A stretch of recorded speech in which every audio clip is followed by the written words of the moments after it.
Hey coin snatchers, before we jump into this episode, I want to let you know that I decided to create an exclusive listening and video bonus for all my listeners to join. You can become a book bae or business bae for only $5 a month. You will get access to additional podcast episodes and exclusive videos, along with blog posts of information that I want to share only with my BB baes. So, go on over to patreon.com/Cinquanta Cox-Smith and join today. I'll make sure I leave all the details in the description so you can join me as a BB bae today.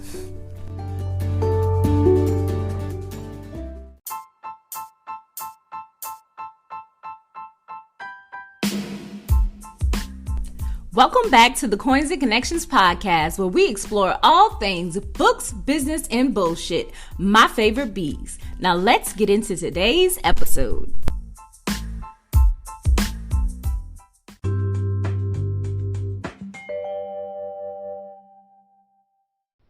Hey guys, welcome back to the Coins and Connections podcast. It's Cinquanta, and this is season 2. Episode 2, and today I have a special guest named Latoya Heyward. She is a self-proclaimed writer, content contributor, and social media butterfly. Reared in Queens, New York, Latoya is a fashion-obsessed woman who loves to share tips and advice to inspire others through real-life experiences.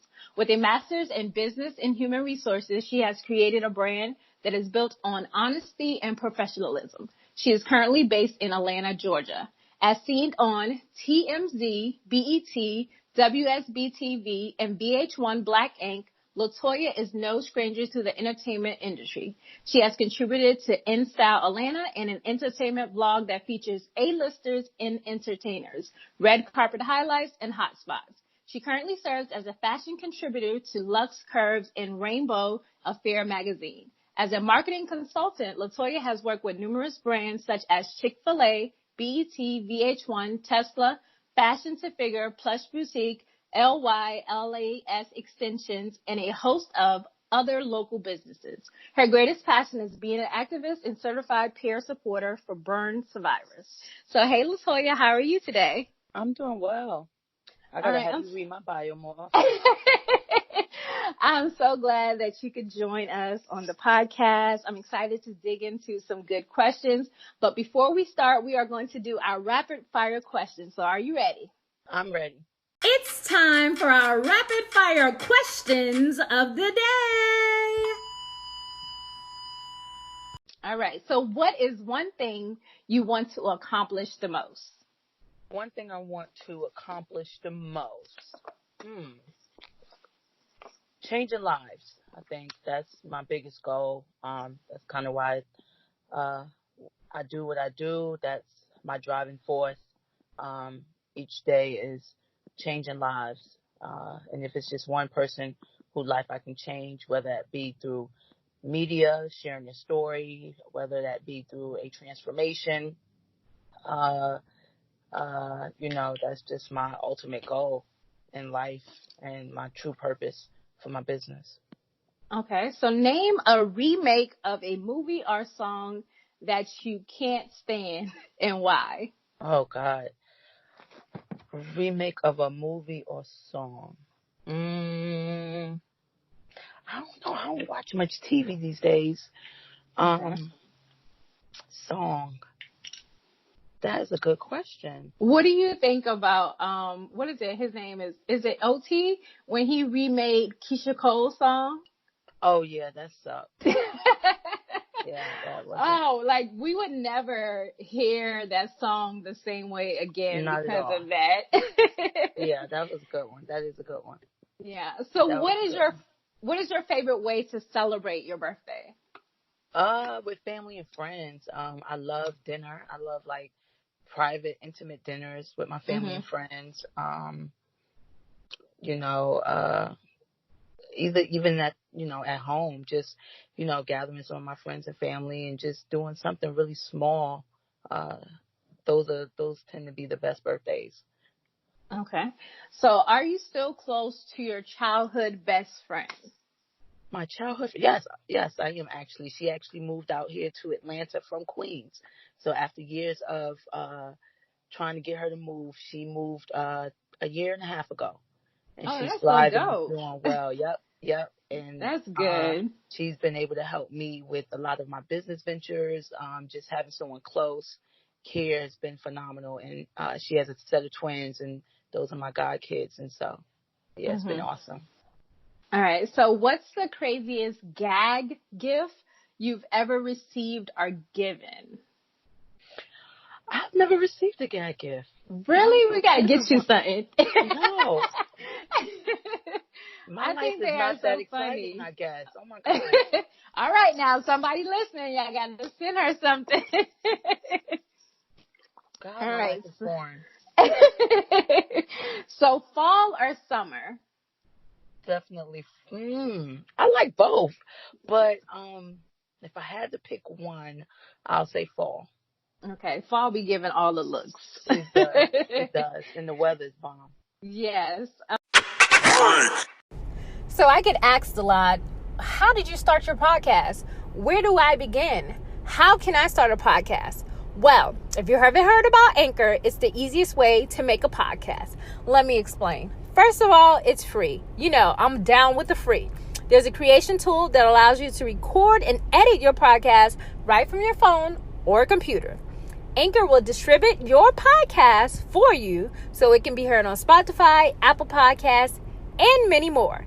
You can make money from your podcast with no minimum listenership. Like, ain't nobody listening yet and you making money. How dope is that? It's everything you need to make a podcast in one place. So what are you waiting on? Download the free Anchor app or go to anchor.fm to get started.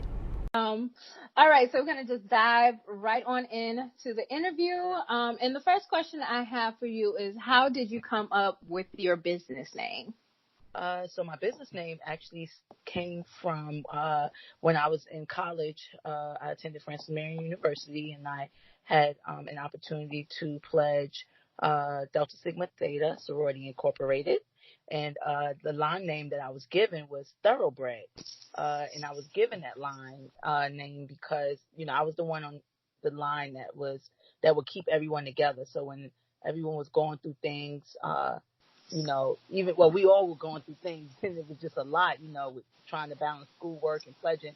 I always tried to find laughter in everything. And so I just kind of kept things together, at least I felt. And so, yeah, basically when, it was time to cross, they gave me my name Thoroughbred, and I was just like, man, that's dope. Like, that was just perfect, only because that's a name that was used in New York a lot. Like, if you were a thoroughbred, that means you were like, you were the shit. Like, you was, you was it. And so, that name just really stuck with me. And so, in 2011, when I was in banking at the time, and I was like, okay, it's time for me to get my LLC and really, start doing the legal part of my business and getting my paperwork in order. I came up with Thoroughbred Consultant, LLC, and, my parent company was She Thoro. And that really came because I was like, okay, when I did my website, I'm like, okay, Thoroughbred is kind of long to type in. Let me just kind of keep it short. And so She Thoro was birthed, and it was history after that. Okay. So when exactly did you start, like, really, like, truly start and I guess feel like you were, like, flourishing at that point? With my business? Yeah. I think that came in not until probably 2016, maybe. I just started doing interviews, and I just started began to be in rooms with people that I've never thought I would be in rooms with, and was sitting at tables that I didn't think I would be at. Yeah. And I'm like, okay, I don't even have a degree in this, my degree's in, like you said, human resources, but I could never find a job in human resources because I kind of went backwards. I had the master's degree but I didn't have the experience. So when it came to find a job, it was really difficult because it was like all of a sudden I needed to have the experience as well. And so, it was a bit challenging and frustrating for me. And I found myself being stuck in banking just because it was something I had already had retail experience, and it was something I had already done. But yeah, it was just weird that I'm like, okay, God, my media is really taking off for me, and I don't even have a journalist degree in journalism. Um, how is it? And so I think that was kind of like my aha moment that, wow, things is really looking up. This is something that's really working for me, so I really need to stick with it. Yeah. And how long have you been interested in like media and fashion? Well, I know for a fact in high school you was always fashionable. So I know that had to come like from early on. So I was so yeah, I had so many people will always ask me about what I will wear and stuff like that. At the time, my best friend Melissa, she had a fashion blog that was really doing well. And shout out to Melissa. And so I was like, maybe I should do this, but, for curvy girls, it was just really frustrating, going into stores, you can't find clothes that fit, or clothes that was really fashionable. For me, I was like in high school too. I kind of shifted a little bit in high school, more senior year, but I was more of a tomboy. And so like a lot of my fashion was really inspired by me hanging with my brothers and just kind of making it girly, I guess. And so yeah, like when I started my blog in 2016, it was really, geared to more of the curvy women and, how I can make a difference, within that community. And then I felt like I didn't want to box myself in at the time, because then I started, wanting to change my health and, things I ate and stuff like that. And so it was just like, I don't want to just, do fashion just for, plus size. Like I just want it to be broad. Like I want to just, want anybody to be inspired just by my fashion or just by who I am as a person. And so I kind of shifted gears and I was like, I don't just necessarily want to just gear my brand just to, and box myself in just to the plus size community, but I just want to make it for all people. Yeah. And you are doing an amazing job and you look absolutely gorgeous. Oh, thank you So you have definitely inspired me, especially like with your, your detoxing. I got me a juicer. So I've been, experimenting with like different recipes that I like. And then it's fun when you get your whole family in on it because it just makes things like that easier. Yeah, it is, because it's really challenging. Trust me. Yep. So what do you wish you knew before you started your business? And was there any like big obstacles that you encountered? What do I wish I did before I started my business?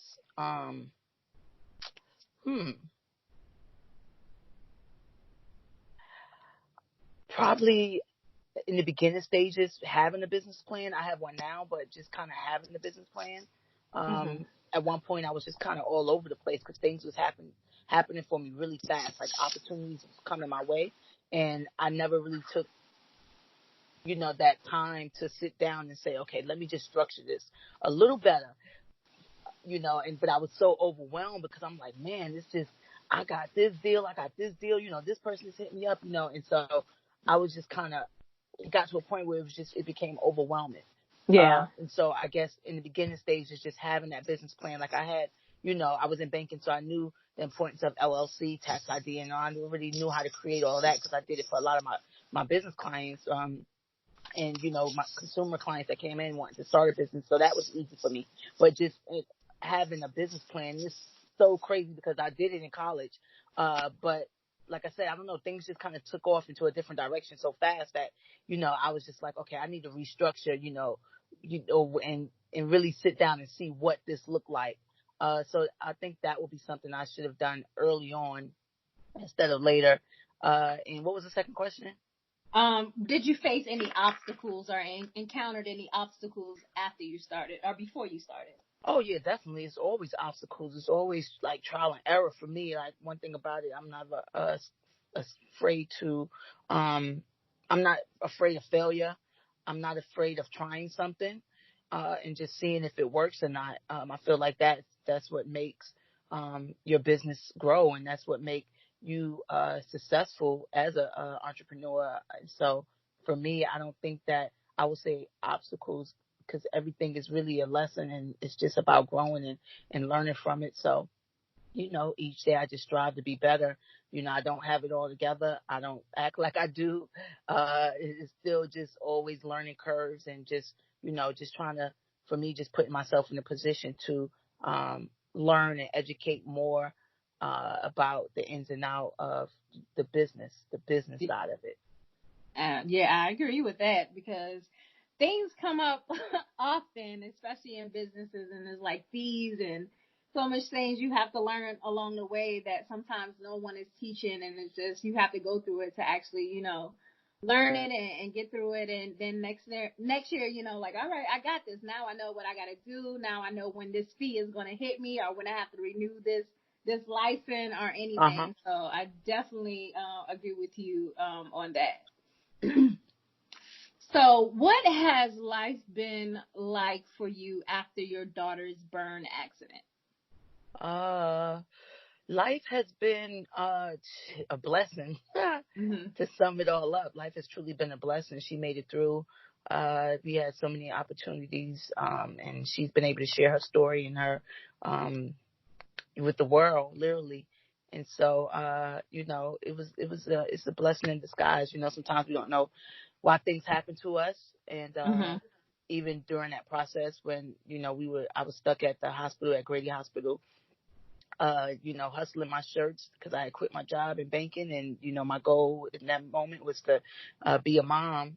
I had never quit a job before in my life, except for when I was working in high school at KFC, right? And so it was definitely scary, but I was there and I was hustling my shirts, but through it all, I just knew that she would make it through, and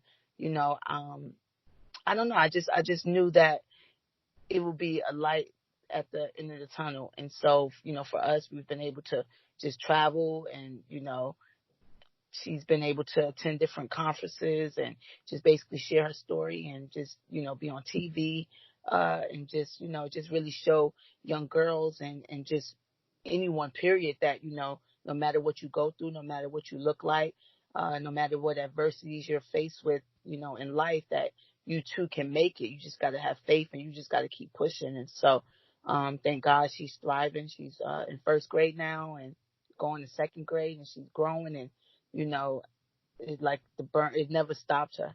Her accident never stopped her. So she's taught me a lot as a mom, to, as adults, we get a pimple on our face and we're like freaking out, right? I think I just posted on my IG about my mustache. Like, wow, I got a mustache. Like, I mean, as adults, we could be so vain and not realize it. And so as a child, I can't imagine, how she feel, but she never shows, any type of, she's always okay. Like, she's just always fine, and she may come home and say, mommy, the boy said he don't like my face today or whatever, but it's not, never like tears, or it's never like hurt by. She's just literally just sharing that with me, and in my mind, I want to go beat that little boy up and his mama, but you know what I mean? I'm just like, wow, how strong and courageous, she is. I mean, just strength that I don't even possess. A lot of adults wouldn't even be able to possess at all. Possess that. So yeah, life for me after the burns has been a blessing, and I'm just truly thankful. And I try to put that on my posts every day on Facebook. Like, I'm truly grateful and thankful, literally, because that's literally how I feel. Yeah. And then I had a chance to, share with you about my journey about Yes. the burn accident. So, like, I really can relate to your daughter, and just even you telling me about, just how she's so strong. And I wanted to hide so bad, like hide the burn on my face, and I would wear my hair over it. And then until like one day I was at work and the lady was just like, "What you covering up?" Like, and I was like, well, and she was like, "Baby girl, you are beautiful." And I was just like, I think from that day on, I was like, "What, bangs? What? Swoop, what?" I'm like, right, exactly. So, I know sometimes, like, I used to get the stares, but, it's been almost, 10 years now. And, the scars are fading, and it's amazing just our bodies are amazing. And it's so crazy because I have a tattoo on my arm, and it's crazy that, like, the grease missed my whole entire tattoo. And I always think about this, like, wow, it didn't touch it. Nothing was, defected on it. but I still have those scars, and most of the time I forget when I'm wearing a short sleeve shirt or Hmm. or a tank top that they're even there because it's a part of me now, and it's Yeah. a part of my story. So how has like the healing and recovery been for you both? It's been the doctor appointments, and she had another surgery. She had one surgery after being released from the hospital last year, and that was just kind of to correct the like keloid on her Mhm. face, and so we were looking at maybe doing laser, so that's still an option. But for right now, I mean, healing for us and just everything we went through has been more so as a family mentally, not necessarily, cosmetic. It's just literally Yeah. been more like mental, and it's been cause like the day, like most people don't even know my story. Like the day before, she was in the hospital. That Friday, April 13th, I was admitted in the hospital. And so, I didn't find out about her accident until that Sunday when I was being released from the hospital. Mhm. And so it's literally been, just mentally, just even down to my family members who like my brother who had to take her to the hospital, and as he's driving, mind you, he had just took me to the hospital where they admitted Yeah. me, and then that Saturday he's having to drive his niece and my sister-in-law to the hospital from third degree burns, and as he's driving he's looking back at my daughter who, as he described, face was literally just melting, Mm. and so Yeah. for us it's still like, he still have nightmares, he still have dreams, and it's just rough, and I didn't even realize that, even with her dad, and so it's just literally been a journey for us as a family, and literally us having to come together and pull through, so it's been more mental for us. Yeah. But that's good that, as a family, y'all have been, talking about it, just keeping the floor open to discuss because it does affect, different people different ways. And that's good that you guys have open, communication about it and then just ways that you can overcome it or, just work through it together. Yeah, totally, such a blessing. All right. So what does a typical day look like for you? So a typical day for me, get up, take my daughter to school.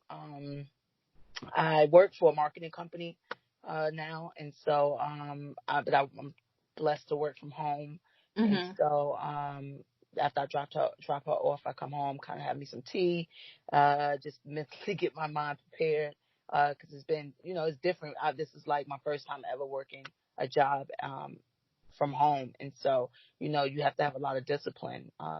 And so yeah, it's basically me working at my home office for my job, and just kind of planning out my day, taking my scheduled lunch, and, just kind of just staying disciplined. And then, when I get off, I'm working on things with my brand. And from there, I'm just back in mommy mode, picking my daughter up from school, homework. She gets a lot of homework. She's in private school. So some she doing after school, but just kind of reinforcing those things. Yeah. So and so that's one thing I'm so grateful that I remember, before her accident, how, working a 9 to 5, and I was just, and then just doing media. Like I would literally have events at night, and she would, be staying with my brother or her grandmother some nights, and it was just I was constantly on the go. And Yeah. so I'm so thankful now that God has put me in a position where, I can not only make, a decent living for the both of us, but I'm in a position where I can give her that time, because no amount of money can, replace that time with your kids, man. Like they really need Yep. that, And so I'm just thankful that he woke me up and opened my eyes, and given me that a job where I'm flexible, where I make my own schedule, and I can literally, like, get up if something's going on at her school. Like I could be at all of her events at school without having to, what I'm saying, necessarily call out of work. I can go on a lunch break because her school's not far from me, and go to her performances and stuff. And so for me, that's like a true blessing, because not too many parents can say they can do that. you know? Mm-hmm. And so I'm just thankful. I'm just thankful. Yeah, it's truly a blessing just to be able to be present too. And then also that time that you get to have with yourself as well. So being present in the moment with your kids and then being able to have some time to yourself for some self-care is always a plus for me. Seriously. So what other profession do you think you would have attempted if you weren't doing what you're doing So funny you said that. So I'm thinking about getting into real estate. now? So yeah, we'll see. Real estate is kind of something that's on my list right now to get my Yeah. real estate license. So I just got to throw it out there in the atmosphere, I guess, since since you asked the question. I need to be getting my real estate license. So Okay. kind of that's in the works right now. All Um, right. yeah, so we'll see how that goes. All right. So does your family and friends sorry, understand what you do for a living, or do you no longer care to explain it? Oh yeah, they do. They Okay. do. And it's so All funny right. because the more and more so initially my parents, they're old school, and at first they really, I mean, my friends know, obviously we're in the social media era, my friends know. My parents were the ones that was kind of especially when I was going through the transition of, okay, my daughter was healing and she was back in school, but I was still, not working outside of my business. It was like, okay, you got this business, but what are you doing? What are you doing? Like, what are you doing? I'm like, I'm doing media. I do I do this. I do that. And so my dad was like, well, you need to get a real job. Like, they just come from a different era, right? Yeah. You need to be working and be, contributing to a 401k, and you got to get Social Security, and you got to get your this. And I'm like, oh my God, y'all are like so old school, man. And so, but like my parents will see me on TV, and it'll be so random, like a show that I did and I totally forgot, or sometimes I'll do castings and stuff like that, and they'll see me on TV, or like one of my dad's friends will call him, uh, and they'll be like, "Hey man, we saw Toya on TV," so he'll be all excited and calling me, and then he's like all on board. So I think like now more and more, so now Yeah. it's their conversation is shifted where it's more like, when you gonna be on TV again, or what you doing this week? Oh, you got a lot going on. You always doing X, Y, and Z or whatever. So I think Yeah. now they kind of get it, or I don't know if it's more so they get it, or they just take me a little more serious now because they see me Yeah. on TV. I don't know which one it is. But either way, I'm just like, okay, I'm just glad y'all off my back for the most Yeah. part about what I need to be doing with my life. That's funny. All right. So, what do you see yourself? Where do you see yourself in 5 years? In 5 years, I see uh my brand being a household name. I see my daughter doing amazing things, definitely thriving, not just as a student, but just as a kid mogul, like just a boss CEO, just really doing well. Um, um, 5 years, I see myself being healthy and, just changing lives, connecting with people and, just helping those that I can, inspiring as many Yeah. as I can. Okay. Yeah. So, is there like a book, an interview you may have watched, or just a person that has kind of helped you on your journey or that has inspired you? My brother, he's a big, um, inspiration. Like he helped Hmm. me all through my journey. From 23 when I'm 6 months after undergrad, I bought my house at 23. To like he's just helped me. I recently paid my car off 2.5 years early. After coming out of not working. Yeah. But Congratulations on thank that too. you. I saw that. Thank you. And so just, both my brothers are just big inspirations to me. They just, having that finance background, they've always helped me, when I was transitioning out of school, just helping me get in jobs, finding a job, especially like in 2008 when the job market crashed and, life just seemed so hard. I don't know, they really helped me and educated me on ways to make money and not only create a legacy, but put myself in a better financial position.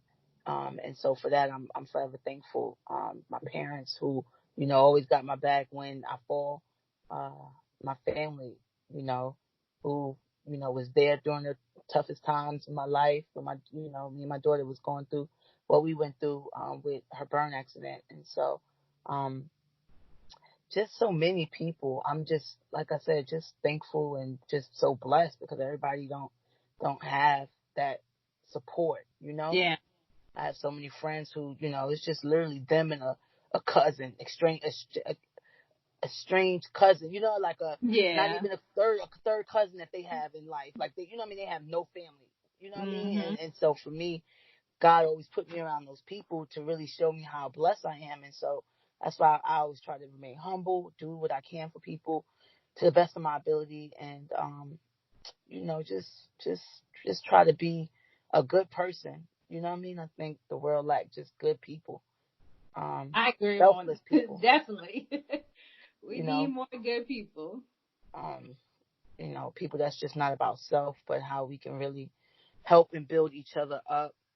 And you know a whole lot about that. That's why I love all the information. I mean, everything you're doing, your brand, it ain't about followers, it ain't about getting caught up in the whole hype of social media and being, it being a popularity contest, but it's Yeah. solely about, sharing my knowledge and, how me sharing my platform and connecting the dots, and how we can get these coins, like Yep. coins and connections, and that's literally what it Always. is, and that's what it should be about, how can I help someone I know, uh, like we really, and it's just so weird because you'll find where even like on social media, and I've even seen it with some of my friends who I'm really close with, is like they won't post you, but they'll post somebody that they don't even know, and they're like Girl. super besties. You know what I mean? And they won't share their, and it's just like it ain't where now that person that they post, they may be doing or in a higher position or doing something, but it's like it ain't like you don't have any traction either, or you're not moving. But Yeah. it's like they won't even try to offer or help you. I don't know. It's just weird. And so yeah, everything you're doing is phenomenal as well because Thank you.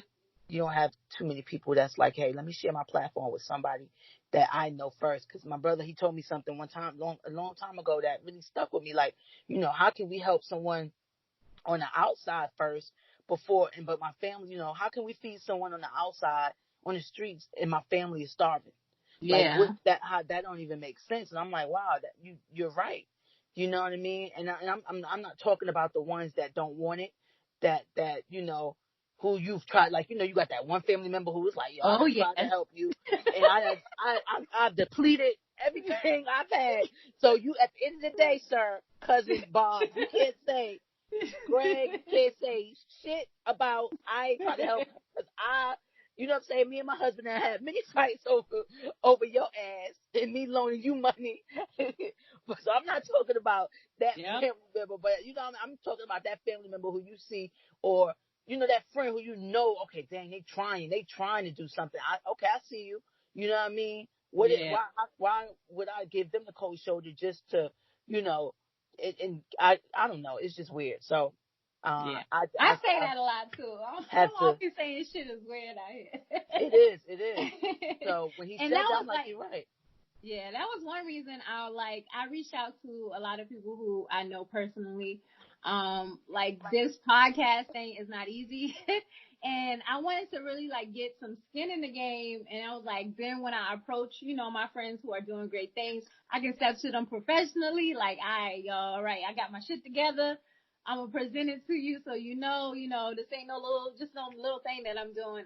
But I really wanted to like reach back and talk to people who I know and who I see who are doing big things. So I reached out to like 6 friends of mine and just people I'm in contact with to come on. So again, like I truly appreciate you for accepting my invitation to come on and just share and be open to sharing as well. Oh yeah, totally. This segment is called Q Money Bags Thought of the Week. So, the last segment of the podcast is the Q Money Bags Thought of the Week. So I want to ask you, since you've appeared on Love and Hip Hop, how was that experience for you? It was cool. It's not scripted, but it's staged. Some of it anyway. Just to be honest. I mean, it was cool. They getting that entertainment money. I mean, I think at this point everybody knows it's for entertainment. Yeah. Not to say that some of the storylines isn't, true, but like I said, some of it is kind of staged where, it's just production. Yeah. Reality TV isn't really reality TV, especially when cameras are going to be there. You know what I mean? I think when you see stuff like Live PD, you know what I mean?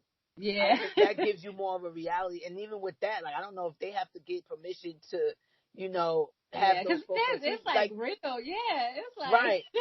So, I don't know. Or like Cheaters. Now, that was some good. That was like, I'm like, is that when that was some real reality stuff. Because I just don't see them folks being out there like that. But, I mean, yeah, these talk shows and stuff, even like the award shows, being at those award shows, a lot of it, they'll stop and they'll re-record, and so, and you got the seat fillers who, you got the celebrity that come and sit, and them celebrities, not especially the big ones, they're not there the entire duration of the award show. They leave, you got the seat filler that come and fill their spot. So, it's just all trickery of the camera and editing and stuff like that. And so I think if we know that, we'll look at it from a different lens and we take it for what it's worth. Like, it's just all entertainment. Yeah. I definitely went to 106 in Park, so I know. Yeah, right, exactly. Yeah. Yeah. All right. So I just want you to kind of share with everyone where they can find you out in these internet streets, your website, social media, and all that good stuff. So you can find me on sheThoro.com is my website. That's where I post my interviews and my blog content. My YouTube still growing. You can check out all my interviews on there that I've done, not just with my outlet, but with other outlets that I've been a part of since I started this journey. At sheThoro, SheThoro on IG, and on Facebook.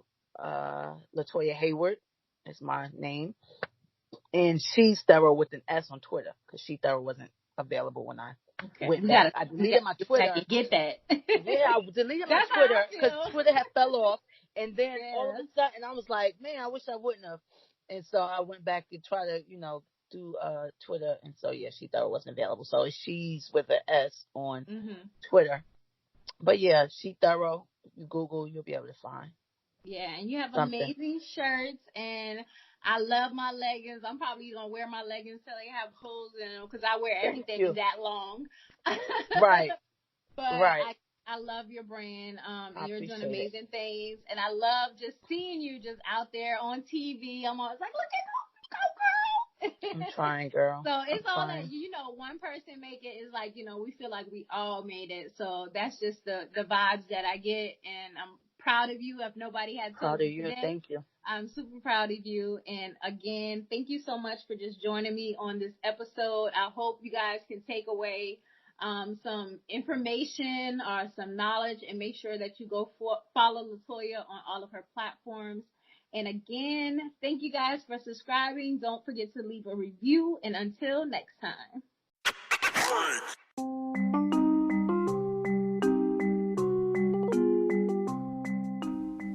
Hey guys, are you struggling right now in your print-on-demand business because Printful is shipping 6 weeks out?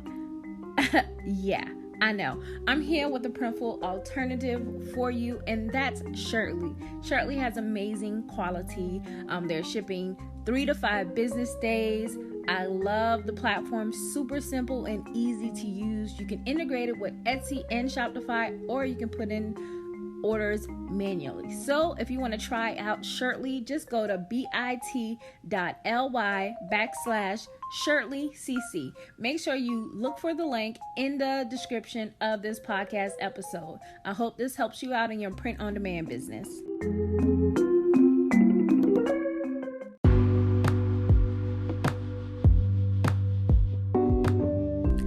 Thank you guys so much for listening and subscribing. Don't forget to share and leave a review for this podcast.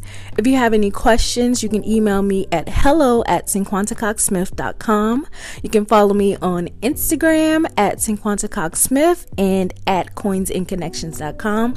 My websites are www.cinquantacoxsmith.com and www.coinsandconnections.com. You can join my Facebook group at Books Plus Business with Cinquanta Cox-Smith. I love you more than I love this podcast. Peace.